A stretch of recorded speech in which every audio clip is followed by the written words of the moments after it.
Hi, my name is Jenny Devonshire, and welcome to the Pause to Perform podcast, where we talk about all things relating to wellness, what you should take a pause for in your day to optimise your mental and physical health and perform at your peak.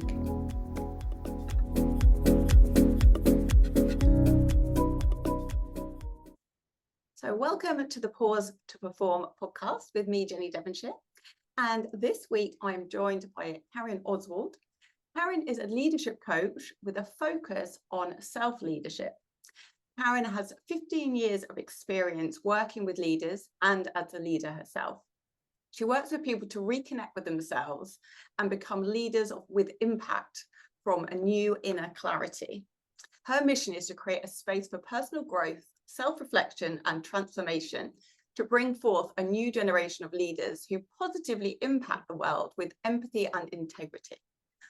She lives and works in Graz, Austria. I might have pronounced that really wrong, but she can correct us now. So welcome to the podcast, Karin. Thank you very much, Jenny. It's good to be here with you. I'm very glad to have you on. I'm sure you can share lots of interesting insights. I thought, first of all, you could just start off just telling people a little bit about yourself, like your journey to where you are today, and also what it is that you do as a leadership coach. Okay. So I'm a leadership coach with a strong focus on self-leadership, because it's very important for me to start with yourself when you are leading people, to be aware of who you are not, what drives you in life, what are your personal goals, because this all have to be aligned with your leadership style or will affect your leadership style.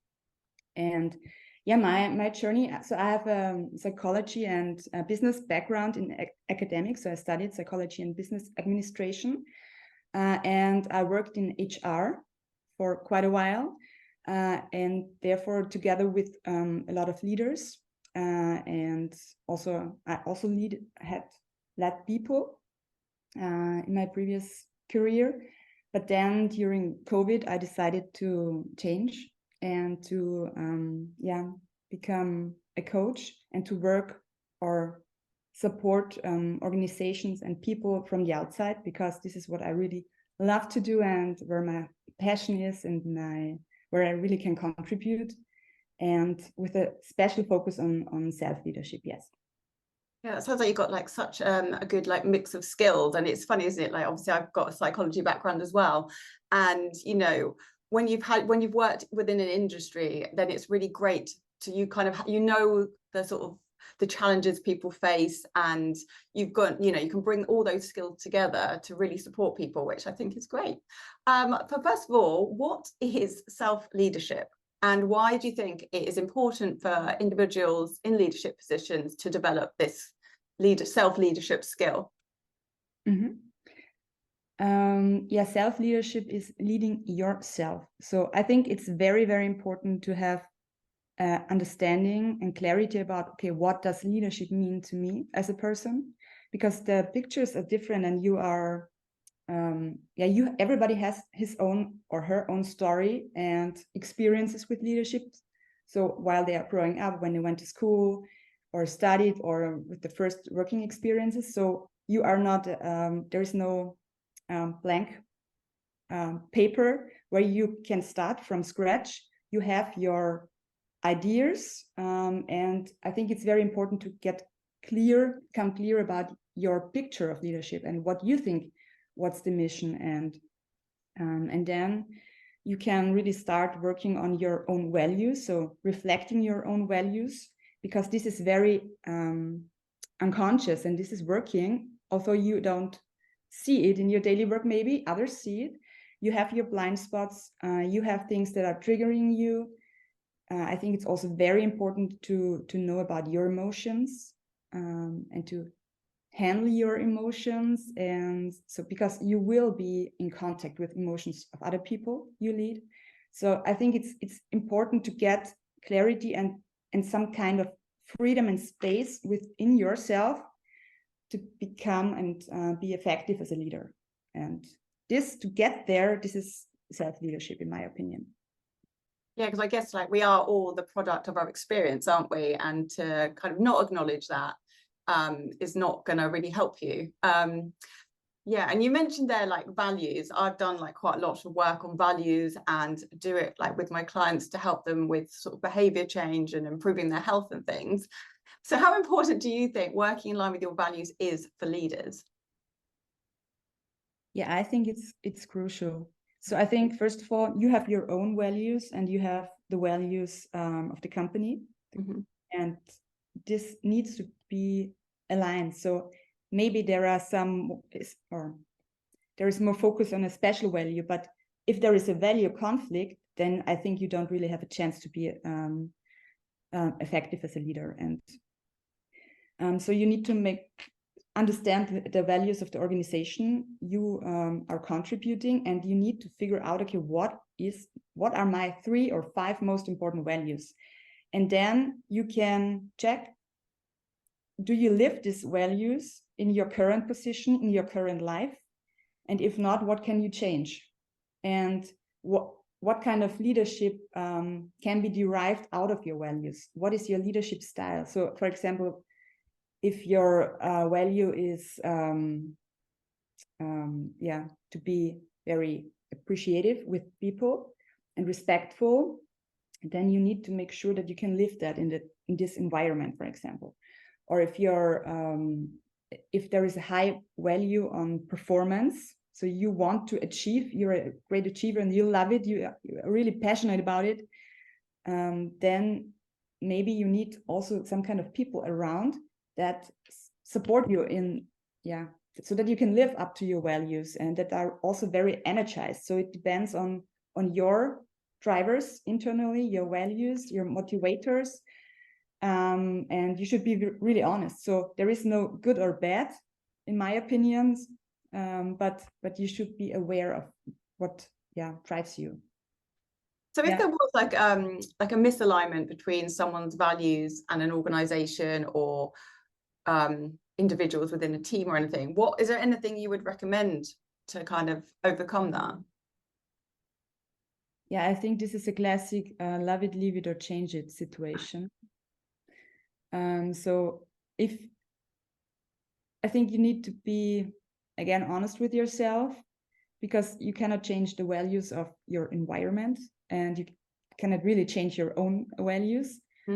But if there is something that makes totally sense for you and you have your mission there, and this is much more important than your total value alignment, then maybe you find a way to accept it and so to love it and to keep going and working there. If you feel high tension and you think, okay, this is no chance that this will ever work, then I think it's better to change the situation, because it's your time, your energy, this is your life. And I think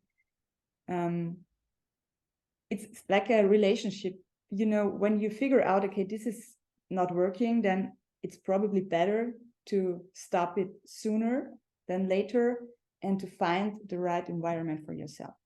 So I think, and if there is a misalignment within a team, then I think it's also very important to address it, because if there is someone in the team who is cannot commit to the values and also in terms of behavior, then this also has an effect on the whole team, and you have to take care of your team so that everybody can grow. And if there are anyway a lot of things to do, a lot of things to focus on and to achieve, and if there is then some kind of interpersonal conflict, it makes everything so much harder. And then I think the separation is also the right choice. So what was that saying again? Was it love it, leave it, or change it? Change it. Oh, I'm gonna adopt that and start using it for myself. I think that's a really good one. So you mentioned self-awareness before. So how can self-awareness contribute to an effective leadership style or effective leadership? And are there any kind of like practical strategies that leaders can adopt to increase their self-awareness? Okay, so self-awareness is about being aware of yourself. So I think it's, again, some kind of interest in getting to know yourself. That's very important. So, okay, who am I? So this inner journey, which is, from my point of view, the most interesting and exciting journey anyway. So okay, what are my talents? What are my strengths? Are my weaknesses? This is also very important to let this idea go that you need to be perfect in every area, because nobody is. And for some people, it's very hard to accept that, but it is as it is. Yeah, so this is one crucial part, so that you can, if you're a very communicative person, then it's easy for you to talk with a lot of people, to go out there, to connect people. But if you're not that kind of person, that doesn't mean you're not good as a leader, but you cannot or should not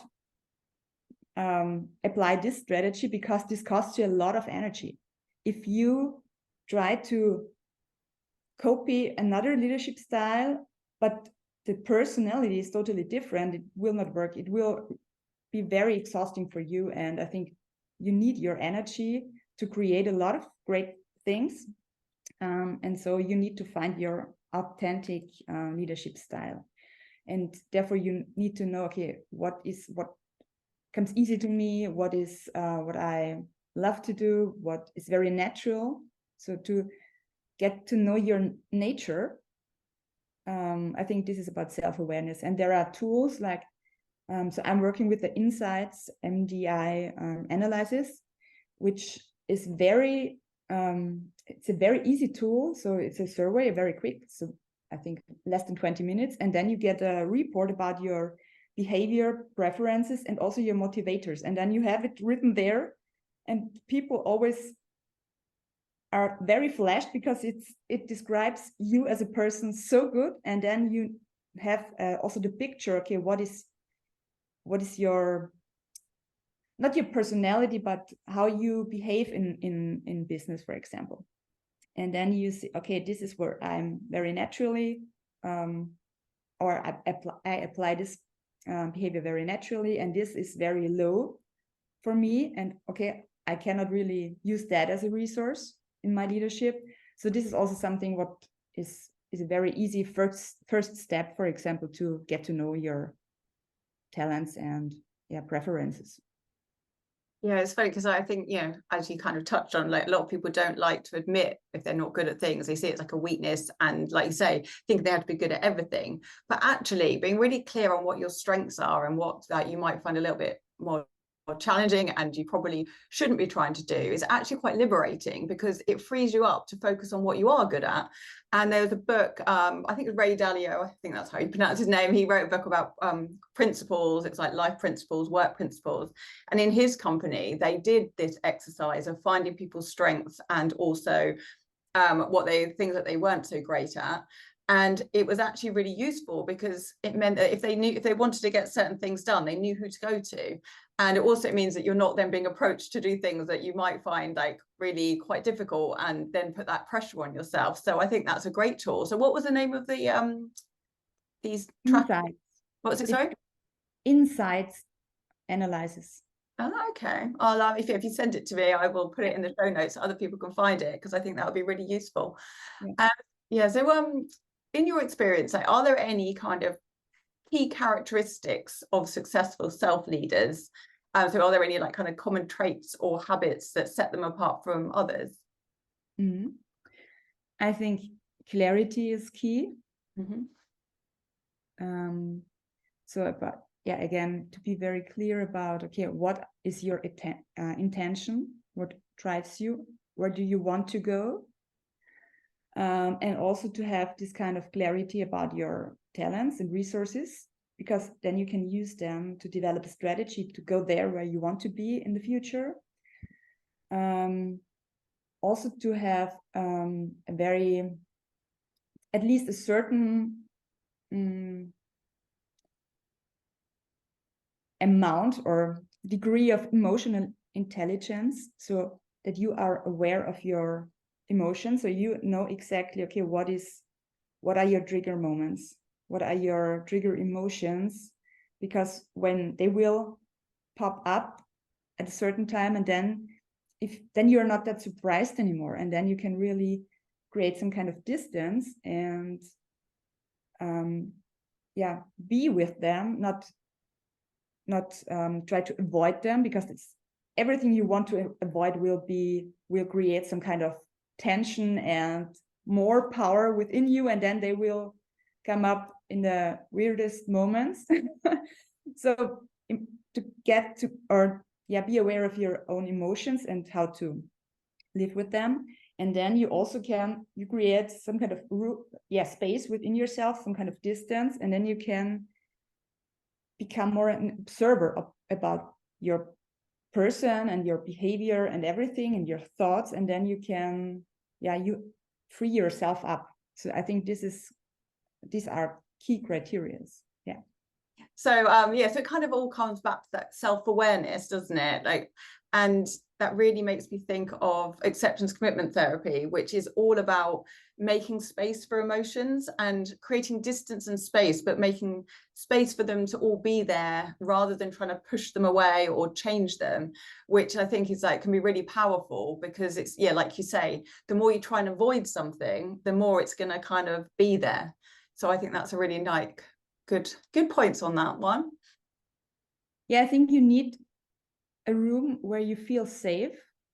This can be just with yourself or with a coach or a good friend, that these emotions can be there and you can have a look at them, and then because they have some kind of message for you anyway, so they're something like a present, if you can have that perspective on it.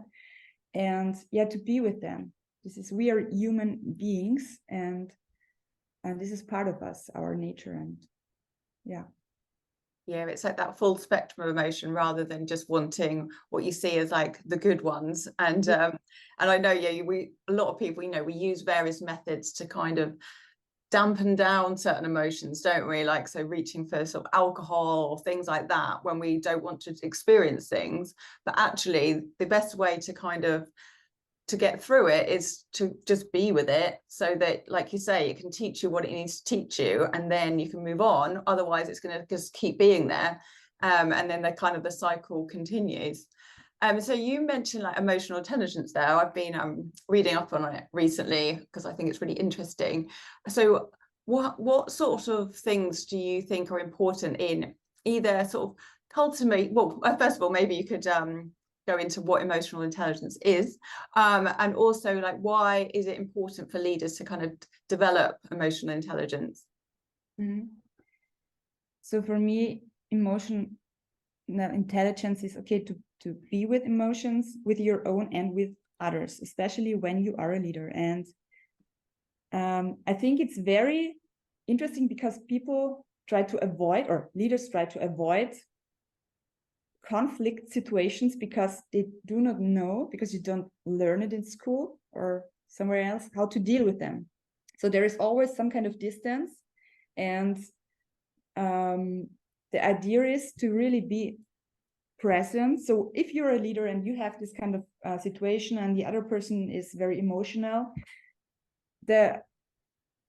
sometimes they think they need to act and they need to have the right answer, they need to solve the situation. But from my experience, it's much more beneficial if you create this space that the emotion can be, if you're really fully present and just take care that the other person is not getting lost in their emotions, but that there is some kind of connection, and the emotion it's allowed to be emotional in this moment, because then it anyway goes away. And this is also strengthening the relationship between the leader and for example, team member.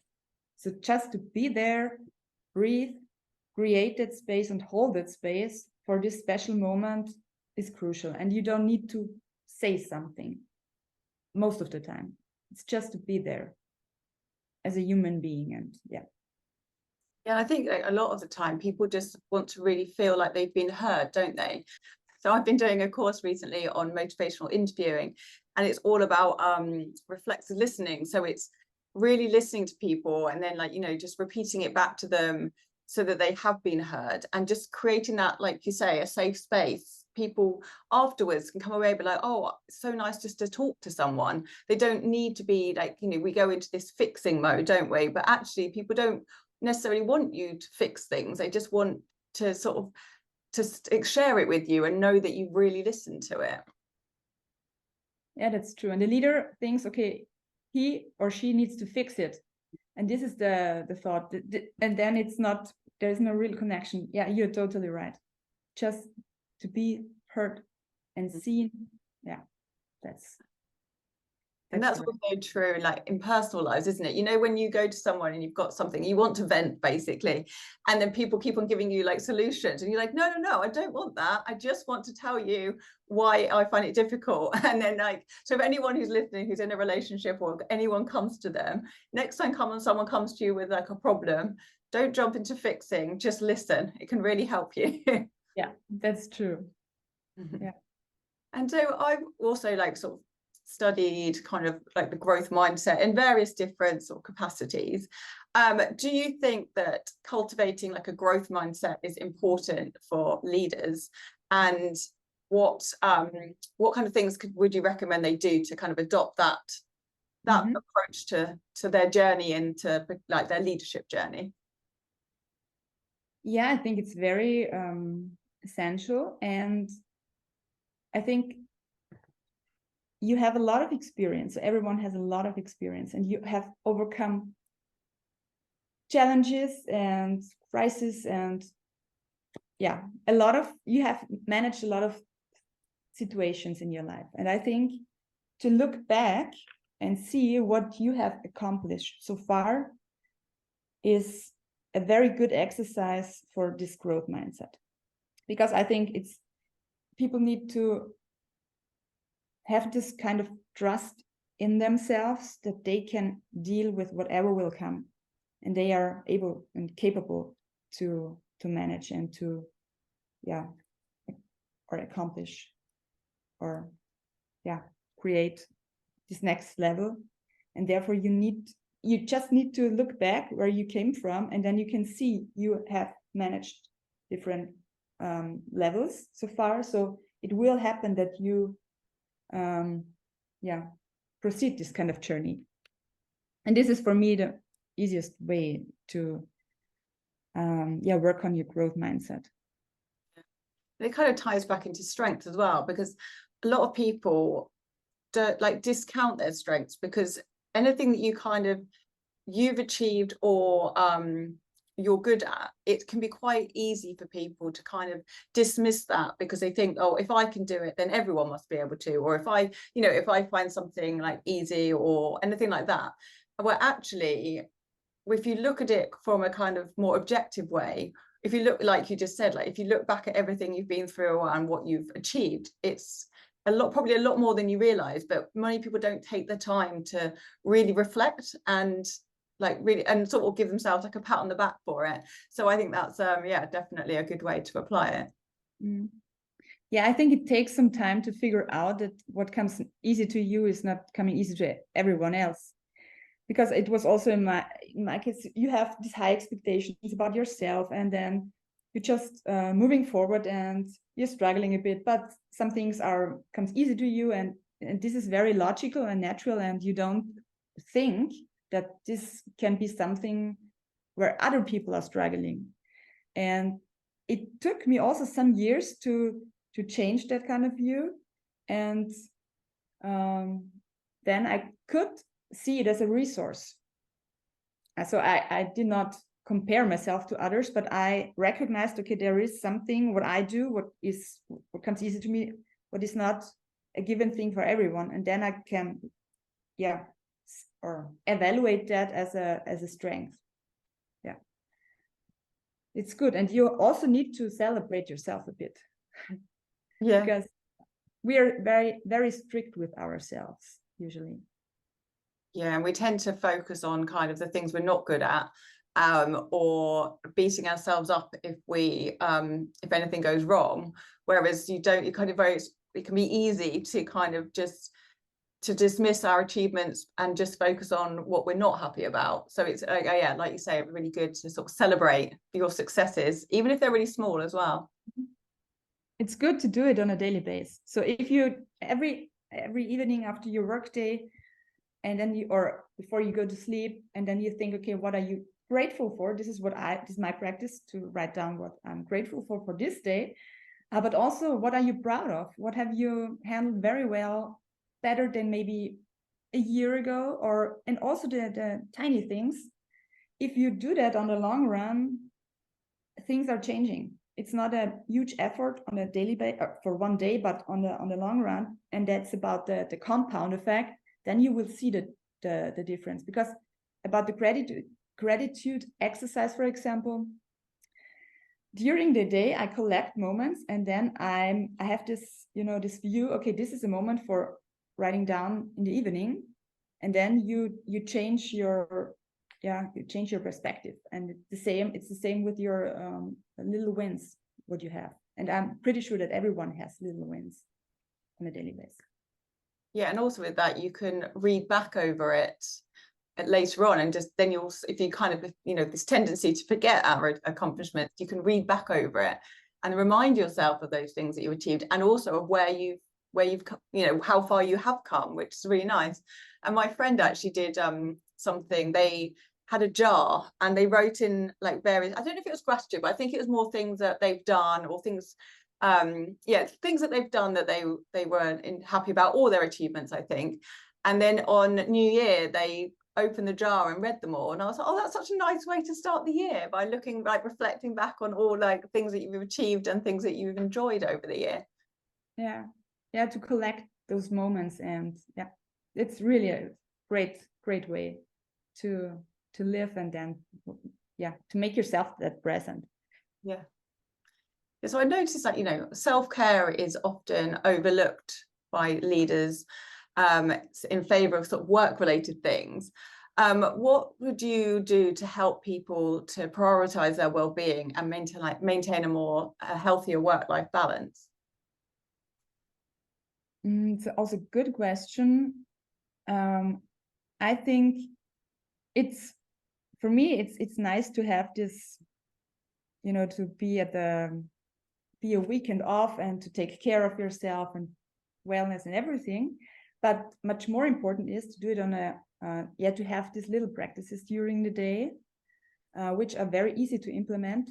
And I think it's also good so it's not necessary to have 10 practices to do, because then it's also again stressful.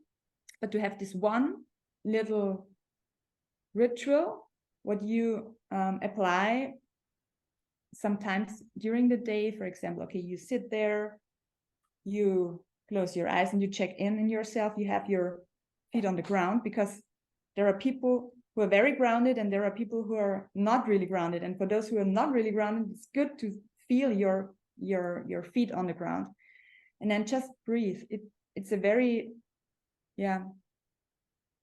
easy thing, but it calms you down very quickly. And then for me, this kind of stillness is very crucial to get in touch or reconnect with myself. And I think this is anyway the headline: to reconnect with yourself, to drink a glass of water, for example, or at least a bit, but very conscious, and to close your eyes, and then you can observe what you hear, what you smell, what you feel, and check your body. So your body is always with you, so you don't need any other tool.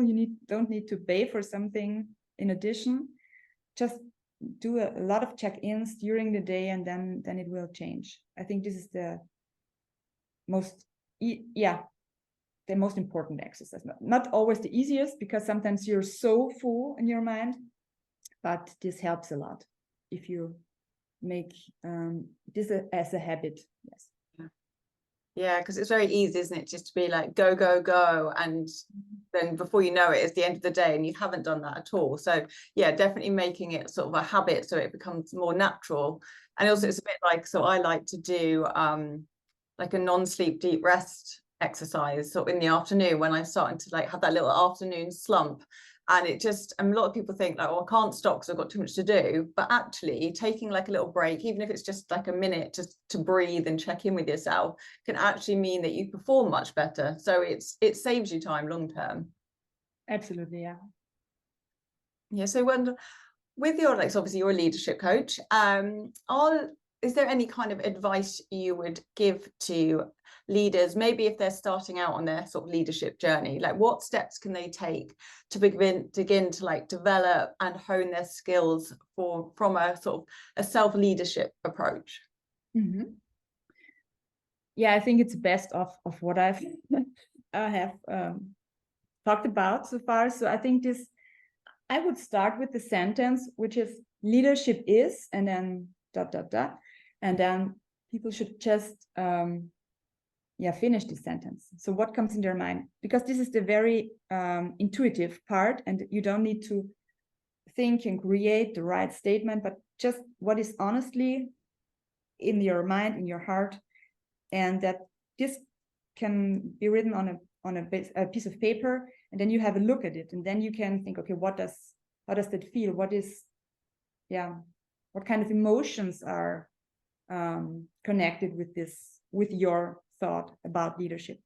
So I would start very easy with this kind of mindset, and then it's very important to find out what are your core values, what are your talents and strengths that you know so far, because you will have much more strengths, but you will figure them out on the way.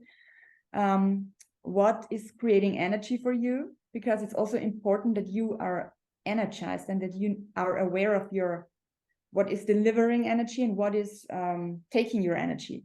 And that if you once understand this, then you are much more careful with yourself and how you what you let in your life and in your system. And then I think the insights analysis is also a very good approach, because then you can start from scratch or from the very beginning with your best strategies that are easy for you, that don't cost you a lot of energy.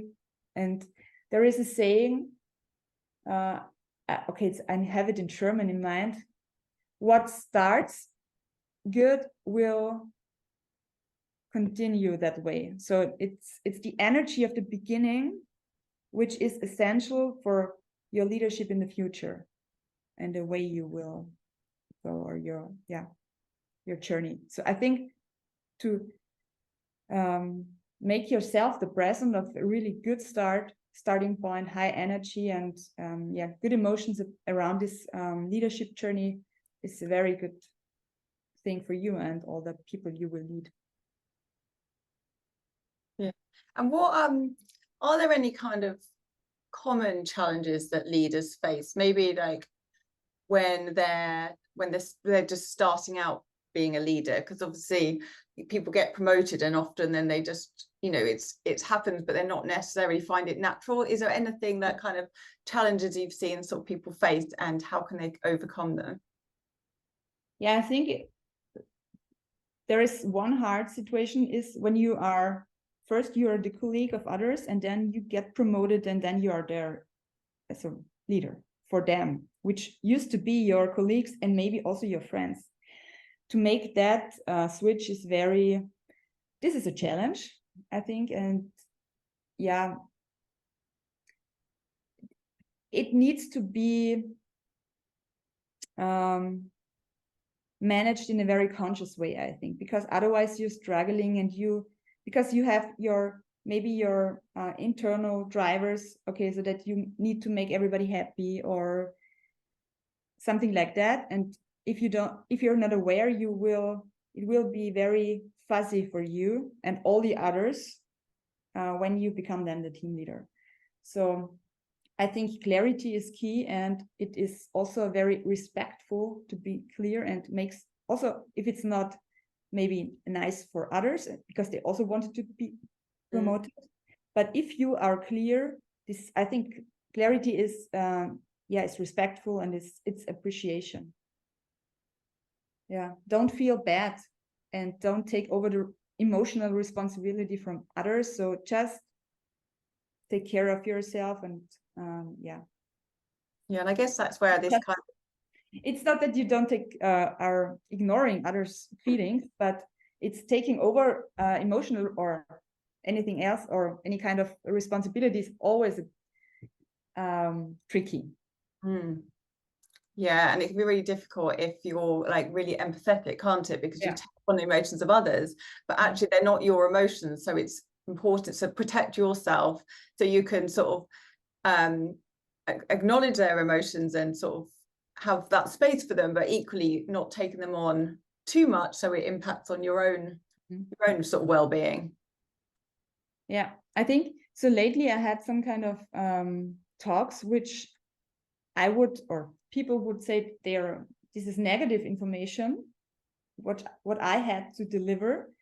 But my inner attitude was, okay, there is a grown-up person, and this person will manage to deal with this information. And it was so easy to talk about it because it was clarity and there was no drama. And people tend to create drama when it comes about negative feedback or information or something else. So I think the truth, people can deal with the truth. And if you handle the situation that way, they feel respected. Otherwise, you have this kind of, okay, I think you cannot handle it, and you are like a child, and that's not really appreciation and respect. So clarity and is key. And I guess this is where that kind of self-leadership is so important, because if you're clear on yourself, your values, your purpose, all those things, then you're more confident in yourself to lead, aren't you? Because you're feeling like you know where you stand, you know what's important to you, your values, so you're showing up as kind of the best version of yourself to then like be the best leader, basically. Perfect. You have summarized it in a very perfect way. I really like that. And I feel that energy when you talk about it. You have this kind of presence. And this is so, people love to see that and love to experience that and show up. Yeah. So they need to work with you so they can get clear and then become that leader. That sounds like the best way to do it. So actually, but I've got one more question, but on that note, we'll talk about how can people, if they want to work with you, obviously you're based abroad from us, but do you work online? Like, how can people work with you? Yeah, we can do online coachings. So that's easy in these days. So we can do a Zoom call. We can talk about, okay, what is the intention about the coaching, and then so have this kind of pre-call, and then we would set up the coaching session. So with people want to find you, what's the best way? I will link to these in the show notes, but if you want to just let everyone know where they can best find you, what sort of socials or anything like that. Yeah, I think LinkedIn is the first way to get in contact with me, the easiest way, or my website, which is you can also put them in the show notes. So the company, it's interesting, it's called On Track, because I think to be on track is very, it is exactly what I'm doing. So everybody has her or his own track, and to get there and to feel to live a life which is meant to be for you, everything is good. So, and also, when you're living like sort of in alignment, basically everything's so much easier, isn't it? It's like, I know that, so whenever I'm trying to do things that don't feel quite right, it's an effort, whereas if I'm doing things and I'm like, oh no, even if it's obviously it's still challenging, but everything seems to just be smoother, and life's just easier, I feel. Totally, exactly. So I've got one more question that I ask everyone. So what is one thing that you recommend people take a pause for in their day to improve their mental and physical health and optimize their performance? So you can target it at leaders, or you can target it to everyone. It'll leave that up to you. So for me, it's the start of the day. It's maybe a pause, but it's at the very beginning, and it's to connect with yourself, So to get into your body, that you feel your body and also how you're feeling that special day, and then to put an intention for the day. Because if you have this intention, then you have some kind of orientation during the day and you can always get back to that.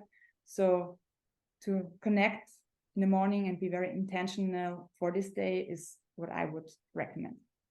That's a good one. And I think that's also in the morning is so important, isn't it? Because like you say, it kind of frames the rest of your day. So just having that little bit of a pause to just really think about like checking in with yourself, which is so important, and also like having an intention. I like that. I'm going to start doing that as well.